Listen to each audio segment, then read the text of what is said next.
Ya, assalamualaikum warahmatullahi wabarakatuh. Jumpa lagi di sini dengan saya teman-teman ya, Baisan di channel Lisan Petani Muda teman-teman. Semoga untuk kabar teman-teman semua di hari ini diberi kesehatan ya, dimudahkan segala urusannya dan yang pasti mudah-mudahan selalu diberi rezeki yang banyak dan pastinya berkah teman-teman. Amin. Oke, di sini ya, Baisan sedang berada di lahan tanaman timun Erina F1 Baisan teman-teman. Ini lahan timun Erina F1 yang dimana di sini selalu Baisan katakan ini adalah lahan bekas tanaman timun. Ya, jadi setelah tanaman timun Baisan tanami timun kembali tanpa olah lahan teman-teman. Dan ada yang di bagian sana itu adalah tanaman bekas tanaman pare ya. Yang memang untuk tanaman parenya di sini Baisan tidak buang sengaja. Kita coba dan kebetulan kemarin juga ada yang request teman-teman. Nah, seperti ini. Untuk pertumbuhannya untuk saat ini sama bagusnya untuk saat ini teman-teman itu ya. Oke, jadi di kesempatan video kali ini teman-teman, Baisan akan melakukan pengocoran yang kedua pada tanaman timun Erina F1 Baisan. Setelah 5 hari yang lalu Baisan melakukan pengocoran yang pertama. Oke ya, seperti biasa saya ditemani sama Bang Mingun yang melakukan proses pengocoran teman-teman. Oke, di sini usianya sekarang berusia berarti 17 ya, 17 HST tanam biji seperti ini. Kemarin sudah Baisan lakukan pengocoran dan pertumbuhannya juga sudah bagus sekali teman-teman seperti ini. Oke ya, nah seperti ini. Oke, jadi nanti langsung saja ya akan Baisan racik untuk pupuknya. Apa pupuknya yang pas ya untuk tanaman timun di usia 17 HST, tentunya di pengocoran yang kedua untuk di lahan bekas tanaman timun. Oke, jadi ikuti terus, jangan di skip biar tidak gagal paham. Dan bagi teman-teman yang baru hadir di channel Lisan Petani Muda ya, untuk yang baru hadir khususnya bantu channel Lisan Petani Muda dengan tekan tombol subscribe-nya agar nanti channel Lisan Petani Muda semakin berkembang, dan juga tombol loncengnya agar nanti teman-teman semua mendapat notifikasi dari YouTube seputar Lisan Petani Muda teman-teman. Bagi yang sudah subscribe, Baisan doakan selalu mudah-mudahan selalu diberi rezeki yang banyak dan berkat teman-teman. Amin. Oke, ikuti terus, jangan di skip biar tidak gagal paham teman-teman. Oke, langsung saja teman-teman ya, kita racik pupuknya. Baisan ambil video dari sini karena memang di sana untuk airnya tidak ada teman-teman. Nah, ini airnya dari irigasi ini ya. Ini juga habis ada proyek, ini baru selesai, masih berantakan teman-teman. Oke, langsung saja ini untuk di pengocoran yang kedua untuk NPK Ponskanya ini sebentar. NPK Ponskanya kemarin di pengocoran yang pertama ya, Baisan menggunakan sekitar 3 ons per 25 liter air. Untuk di pengocoran yang kedua ini teman-teman, Baisan gunakan NPK Ponskanya sekitar 4 ons sampai 4,5 ons per 25 liter air ya. Dan selalu Baisan katakan untuk NPK Ponskanya bisa teman-teman menggunakan NPK 1616 dari Yaramila atau mungkin dari Paktani, terserah, intinya yang mudah didapat di daerah teman-teman semua. Kalau menggunakan NPK 1616 itu juga lebih bagus teman-teman. Oke, langsung saja Bang, ini sekitar 4 on ya, 4 ons per 25 liter air di pengocoran yang kedua. Dan untuk KNO 3 merahnya kemarin di pengocoran yang pertama Baisan menggunakan 3 sendok. Di pengocoran yang kedua ini Baisan menggunakan 5 sendok per 25 liter air. Oke ya, jadi setiap pengocoran, ketika pengocoran pertama, kedua, ketiga kita naikkan terus untuk pupuknya teman-teman.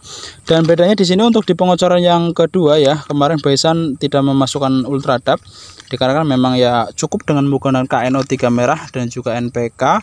Untuk di pengocoran yang kedua ini penting sekali aplikasi Ultradap untuk mempercepat pertumbuhan perakaran dan juga nantinya untuk pembungaannya lebih bagus teman-teman jika menggunakan dari fase vegetatif. Untuk Ultradapnya ya dikasih 7 sendok makan per 25 liter air teman-teman. Dan setelah ini seperti biasa diaduk sampai larut pupuknya, baru nanti dikocorkan. Dan ini ya yang kemarin ini teman-teman, Baisan tidak menggunakan ini karena memang Baisan rasa cukup menggunakan NPK dan juga KNO3 merah di pengocoran yang pertama. Untuk di pengocoran yang kedua ini ya, di pengocoran yang kedua penting sekali mengaplikasikan Ultradap dikarenakan memang dia unsur haranya ini teman-teman, ada nitrogennya sekitar 12% dan juga P2O5 atau fosfat 60%.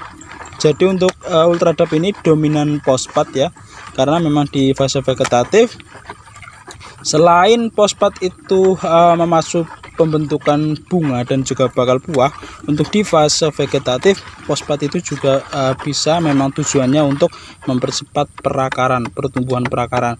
Kalau untuk tanaman, kalau untuk akarnya pertumbuhannya bagus, insya Allah untuk tanamannya juga ikut bagus teman-teman. Nah ini dominan fosfat ya, ini 60% teman-teman. Jika teman-teman mau membacanya di sini untuk kegunaan Ultradap ya, banyak sekali ada jenis tanaman kentang, semangka, melon, cabai, tomat, anggur, pokoknya untuk palawija, hortikultura masuk semua teman-teman.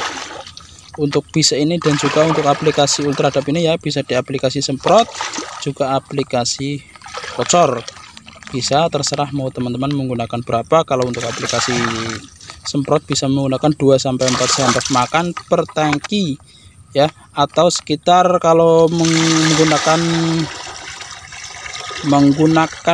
yang 200 liter bisa menggunakan sekitar setengah kilo sampai 1 kilo per 200 liter air teman-teman. Ini juga bisa aplikasi kocor, bisa menggunakan sekitar 2-3 gram per liter air. Jadi jika teman-teman menggunakan tangki air 25 liter ini bisa menggunakan sekitar 7-8 sendok makan per 25 liter air teman-teman. Oke, jelas ya? Jika kurang jelas nanti bisa ditanyakan teman-teman di kolom komentar. Jadi Baisan ulangi sekali lagi, untuk di pengocoran yang kedua ini Baisan menggunakan NPK Ponska ya, 4 ons, dan juga untuk KNO3 merahnya itu Baisan menggunakan 5 sendok makan per 25 liter air. Untuk Ultradapnya ini ya, Baisan gunakan 7 sendok makan per 25 liter air. Oke, jelas teman-teman ya. Jika kurang jelas nanti bisa ditanyakan di kolom komentar teman-teman. Sedangkan untuk takaran per pohonnya kemarin Baisan aplikasi 50-60 mili per pohon ya. Untuk di pengocoran kedua bisa teman-teman gunakan sekitar 80 mili sampai 90 mili per pohon teman-teman.